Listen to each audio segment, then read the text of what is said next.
তো বন্ধুরা, অনেক অপেক্ষার পর সিংঘম অগেন্সের ট্রেলার রিলিজ হয়ে গেছে এবং এই মুভির ট্রেলার নিয়ে দর্শকের মধ্যে যথেষ্ট চর্চা চলছে।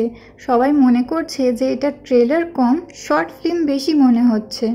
কারো কারো মতে এই 5 মিনিটের ট্রেলারের মধ্যে পুরো মুভিটাই যেন দেখানো হয়ে গেছে। এই মুভির যে কনসেপ্টটা আছে সেটা রামায়ণের সঙ্গে মেলানো হয়েছে, যেটা দর্শকের বেশ পছন্দ হয়েছে।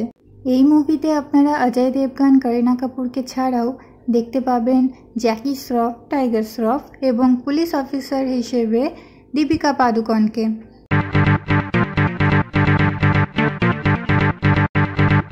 এবং খলনায়কের চরিত্রে দেখতে পাবেন অর্জুন কাপুরকে।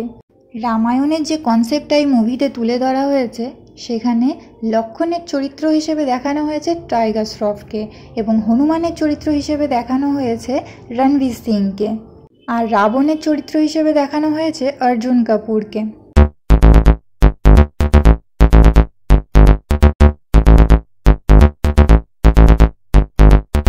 আর জটায়ুর চরিত্র হিসেবে দেখানো হয়েছে এখানে অক্ষয় কুমারকে।